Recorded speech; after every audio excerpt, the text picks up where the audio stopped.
Hello, friends. Welcome back to Sunglasses After Dark. I'm your host, Lauren Tombtone.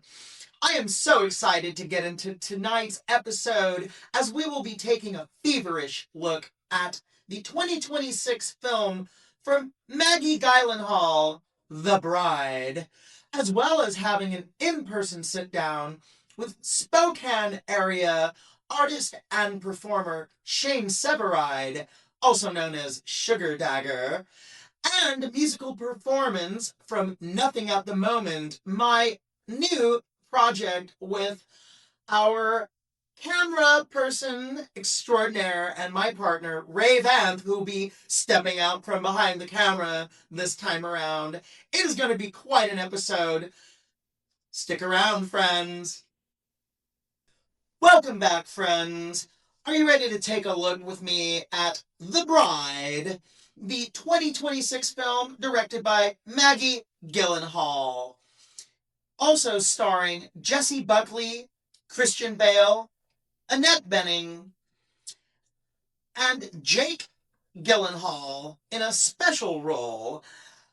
I have to say, first off, this film breaks so many barriers, not just to mention literal cinematic walls that we are familiar with in terms of narration, viewer relationship to the story, as well as the unreliable narrator theme being incorporated. But we'll get into all of that. First of all, I want to say this film is, how shall I say, a struggle a bit to digest it first. You need to be willing to turn all of your filters off and immediately suspend your disbelief going right in. It takes liberties in a directing sense that also reflect the liberties taken by the characters. It's kind of a mind-blending blur at times, but if you lend yourself to it, dare I say, surrender yourself to it, much like the characters themselves, who struggle for their own identity, but inevitably have to operate in the world that is given to them, the roles that they are created into. And they choose to embrace these roles. How they choose to embrace these roles has a flavor and a quality that, well, visceral and, again, feverish, psychedelic at times. These are understatements, friends.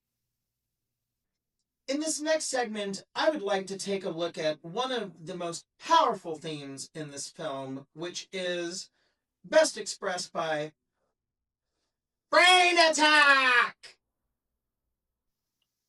Oh, you're still with us. Fantastic. I'm glad you didn't have too severe of a brain attack on that one, but you might if you watch this film.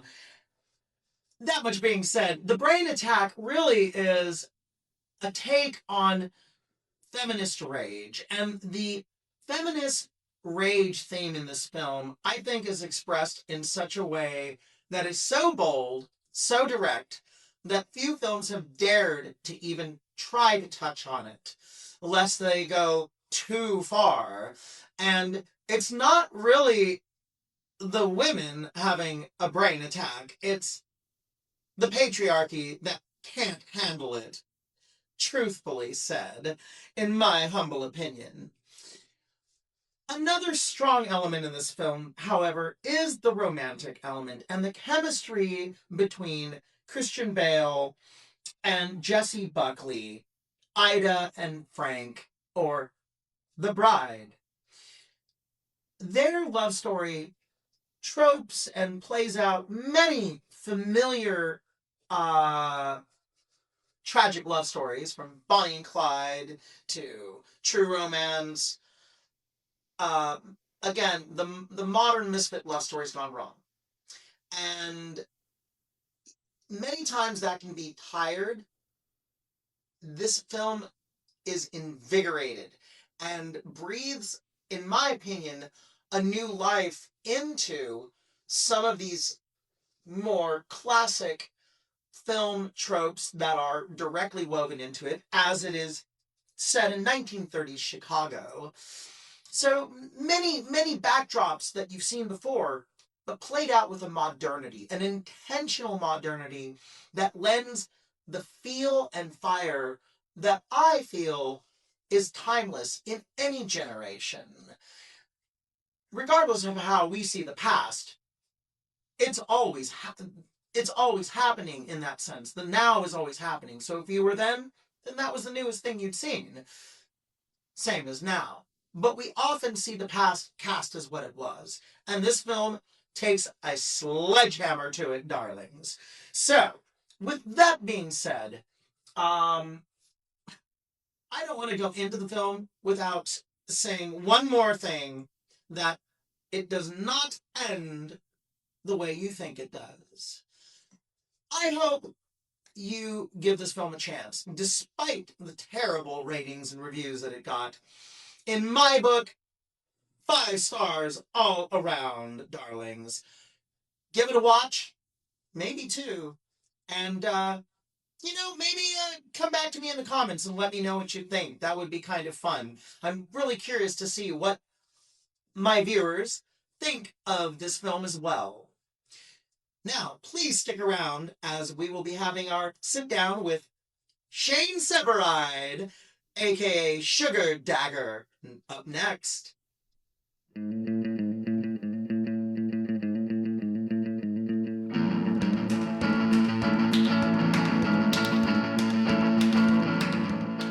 All right, friends, welcome back to Sunglasses After Dark.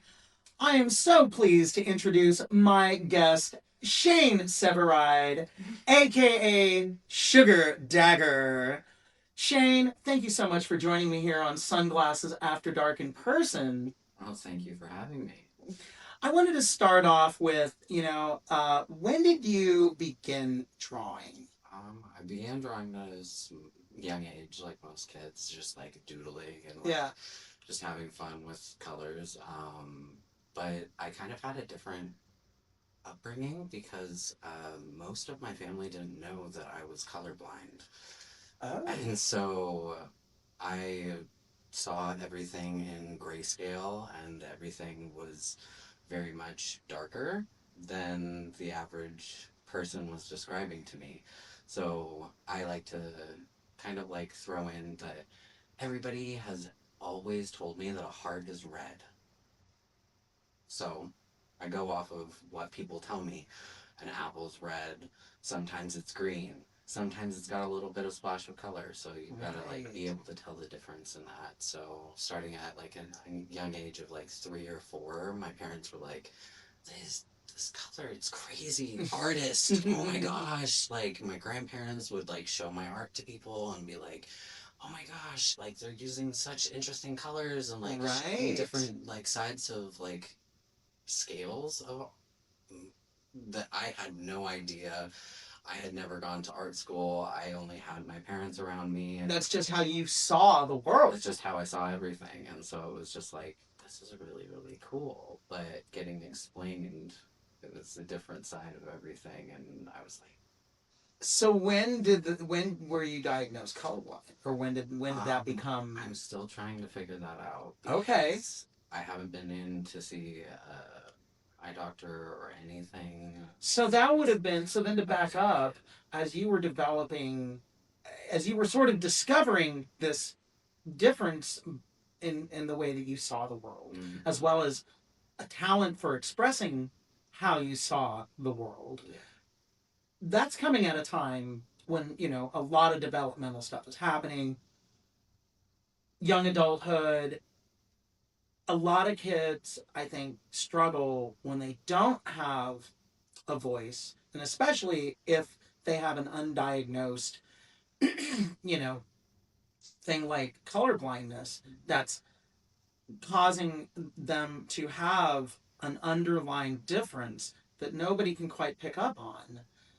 Do you feel that that was something that helped you, or kind of made things more difficult when you were growing up? I think it sometimes made it difficult because it was like, why aren't you just seeing the color? And Mm-hmm. like, why aren't you just doing this? And why aren't you just doing that? But it came down to it, I was able to figure out other ways to go around it. Or like I would ask one of my friends and be like, "What is this?" Because like we would be in art classes and my teacher would be like, "Pick up the pastel paint and now you have to go with this color and this color and this color," and there would just be a menagerie of them out in front of me, and I'm like, "What is everybody else picking out of? Okay, then let's like figure out a way to get around it." And so I figured out that yes, it does take a little bit longer for me to do stuff sometimes because I have to go and ask a friend and be like, "Hey, this palette, what what exactly are the colors? You have to describe them to me so that then I can go from a description instead of just a shade because that's what I'm seeing." That's awesome. So I'd also like to ask, during this formative period, who were some of your early influences artistically? Artistically, I had Miss Diane Stearns, one of my art teachers at Sonora Middle School or elementary school. Yeah, elementary school, and that was actually it was Jamestown Elementary, but that was she was so inspiring and just kept pushing me to like do more and like just branch out That's where I great. wasn't wanting to, and I wasn't wanting to add my like 2 cents there, and didn't think that I was gonna be able to have like my art up in the art gallery at the library. And she was like, "No, I believe that you can." And then I got one of my pieces that was the sunflower put up in there, and so that was so powerful, and like I was just like, oh, my art. And that's, I think that's one of the most, you know, cool things about teachers, especially when, they're people, because they're people, and you get to, whether when you learn from a book or you learn from a tutorial, or something um, inanimate, I don't know if it makes the same kind of connection as it does a person who helps you along, and that's great. I know I had several teachers in my life who helped influence me as well in terms of writing and art. Fast forwarding in once you've got your voice going, and that, and you've realized that art is going to stick with you, as we say fast forward to now, what is it that triggers the artistic eye, the motivation to draw something or someone? So the motivation has always been the fact that I've been able to see cartoon characters my entire life. And it's usually versions of the people that I'm talking to or I hear just randomly. And it's because I have schizoaffective disorder. Wow. And it's always weird. It's always been this like weird like, okay, I've got imaginary friends. Nope. Not everybody has all of these weird cartoon characters running around and playing games and making weird sounds and being creaky on like on a weird level and like just screaming like banshees sometimes. Um, but it's so interesting because every single time that I see something out of the corner of my eye or see one of them, I'm always like drawn to draw the person. And so I started with portraits of Okay. the people because it was too scary for me to actually draw the things that I was seeing. And now I've gotten a little bit more confident and a lot more artistically inclined. And I'm using more technology and trying to branch out in different ways. And I started doing digital art, and that was just the branch of like, oh, okay, it clicks now, and now I'm able to just like anytime that I see anything, It's it's an immediate like, okay, now I can draw it. I've That's done that awesome. skill, and so I've been drawing all of my schizophrenic delusions because that's a way to cope with it. I would very much agree with that. There have been several artists, and I unfortunately the name of this artist does not come to my mind right now. I'll try and find a clip to insert here, and hopefully I'm able to insert it for the video. But some of you may know. Are you familiar with the cat artist who was diagnosed schizophrenic in later, much later in life, and had been a very successful contemporary artist? And as the schizophrenia progressed, they started focusing on cats. And the cats get pretty by the end of his life he was still drawing, and if you want to call that a cat, It's a cat. If you it's the energy of a cat. But the cats all have like these very leering looks, and there's kind of like this weird kinetic. There's a trembliness to the lines, and when I first saw your drawings, I went, "Wow, that reminds me of that kind of artwork." Well, there you have it. Perhaps it is, and that's something I wanted to ask you about. Is there is a sense of energy. For instance, in the portrait you did of me that's up here on the wall, and I'll put a clip of that in here for you all to see. Um, there's a sense of motion, even though it's a static portrait, and even the position is not a motion image. There's motion in it. Is that something that you were taught to do, or is that something that just comes through? I think that I've been told that it just comes through naturally. And so that's always been fascinating to me that, like, apparently I just got given the opportunity to be able to draw, like, really, really well most of the time. And then sometimes I have goofy drawings that I just Right. doodles and stuff. And I'm like, there's no way that somebody would like this. That's awesome. I love it. So now I'd like to discuss another aspect of your artistic mind and creative side, and that is that you are a drag performer. How did you get involved in drag? So I got involved in drag because one night one of my friends was like, hey, I need somebody to do a duet with me. Do you know this song? And put it on. And I was like, yes, I have been at your house for the last week. And this is the only song that you have been playing. And I have gotten hooked on it to the point where I play it when I'm not around you. So then we proceeded to go and do the duet, and she made me up in this beautiful gothic and big bouffante wig, and I was Nice. just dressed to the nines.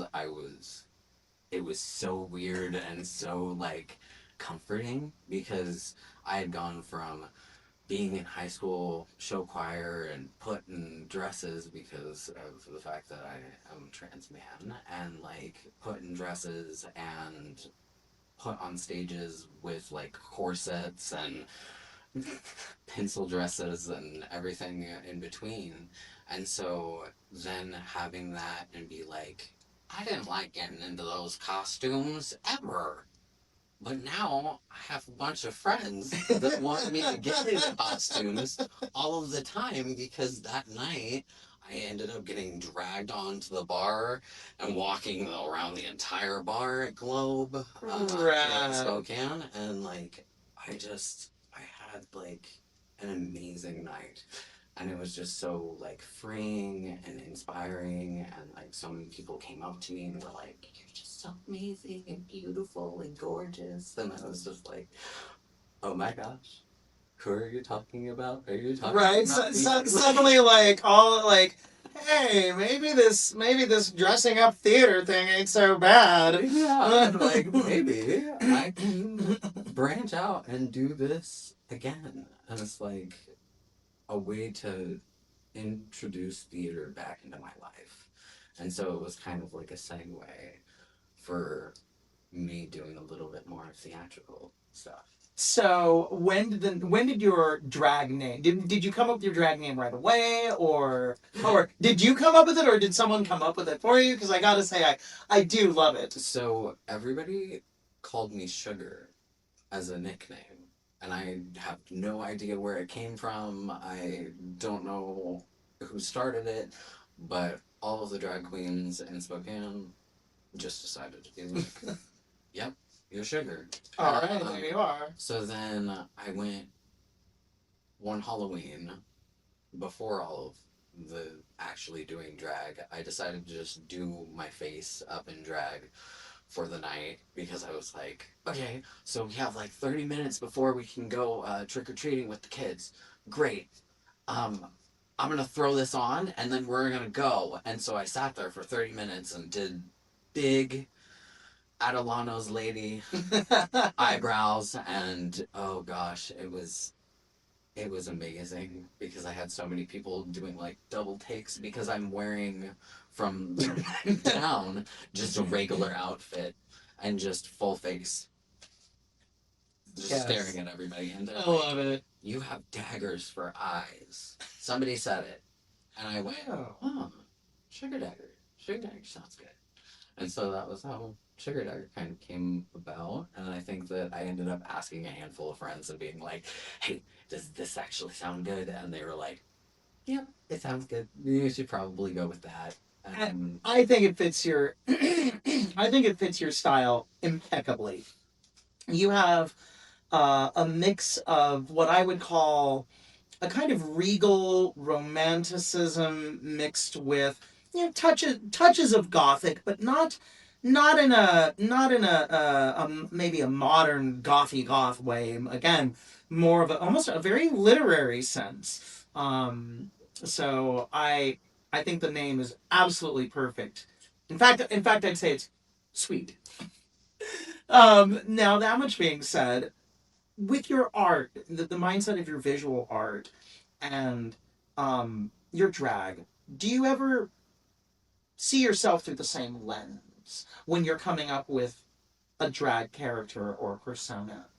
I've never really thought about it, but I believe that I use drag as more of an outlet, and I've always used it as more of an outlet because the feeling that I get, the energy, the static between the audience members and to yourself while you're performing, like you're up there lip syncing. You've been in this outfit for God knows how long, and you're sweating, and like everybody's breathing heavy in a small space, but you're able to like make eye contact with the person across the room, and you can tell that they're like, oh, shit. It's very direct. It's very intimate.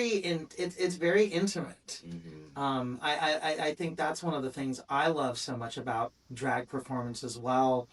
Coming from someone who did theater all through high school and loved it, and I've always loved performance, and have played on stage and bands for years.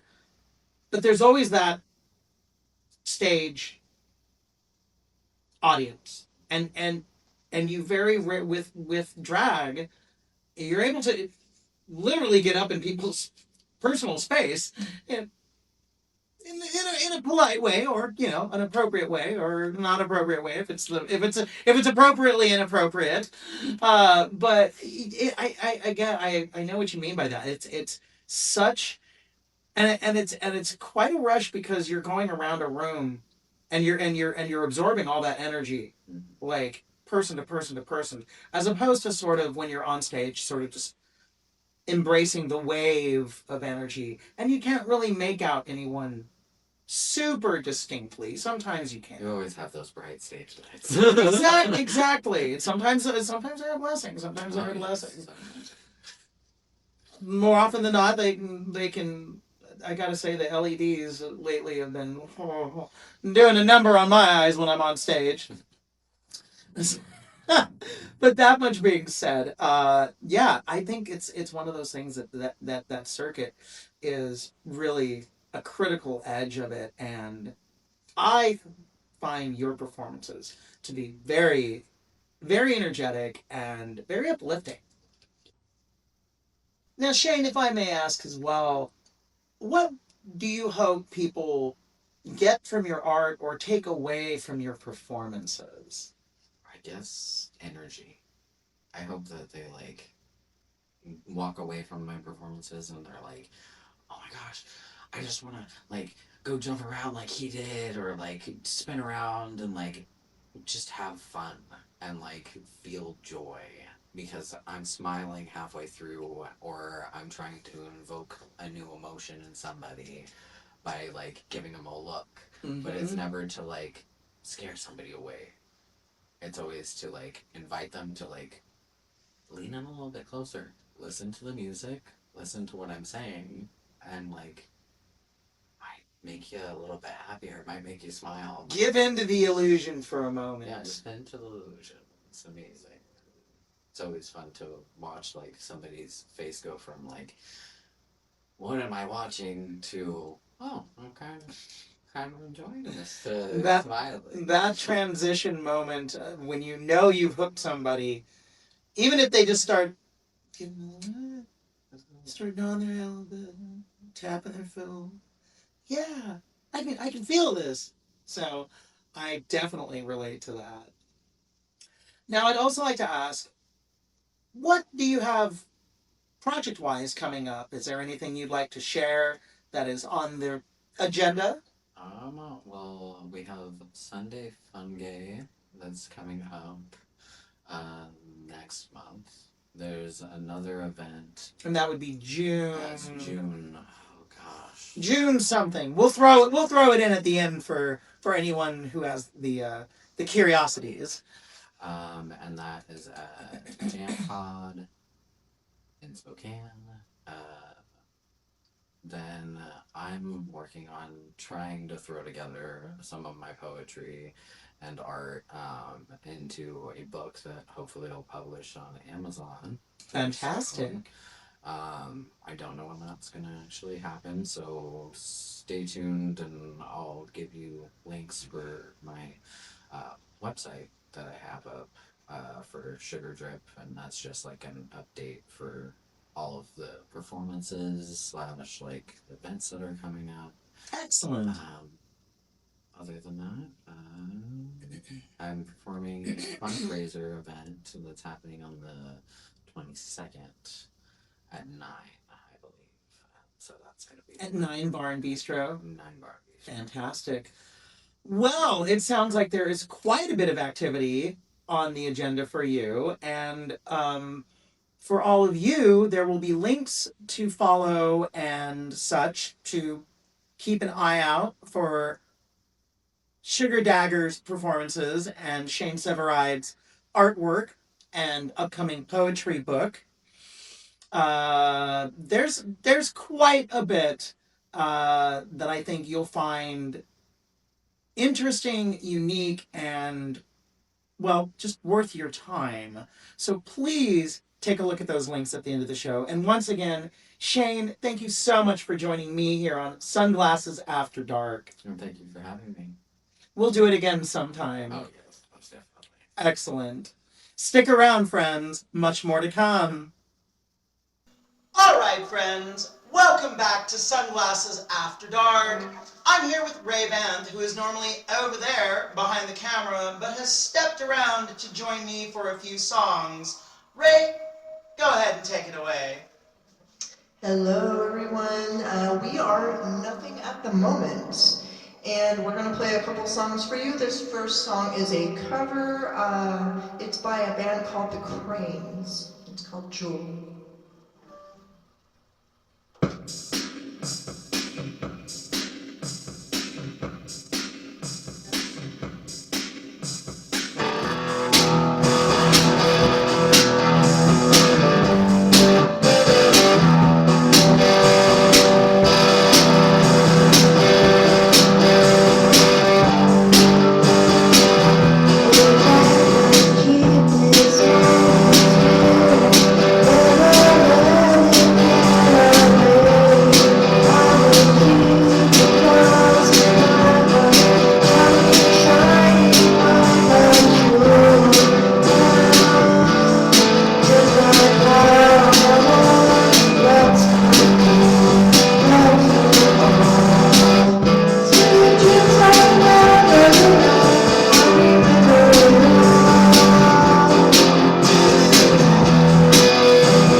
right, friends. This next song is actually an original by us. It's called Fang and Horn, and it is off our EP called Winter Sketching. It goes a little something like this.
once again, thank you for joining me, Lauren Tombstone here, for another episode of Sunglasses After Dark. I hope you had as much fun watching this episode as we did making it. Until next time, remember, life is shot in wide angle. The camera is always rolling. You are the director, the writer. You are the hero, heroine, villain, or villainess. Whatever the story is, make it a good one, friends. It's yours. And until next time, as always, stay fabulous, darling.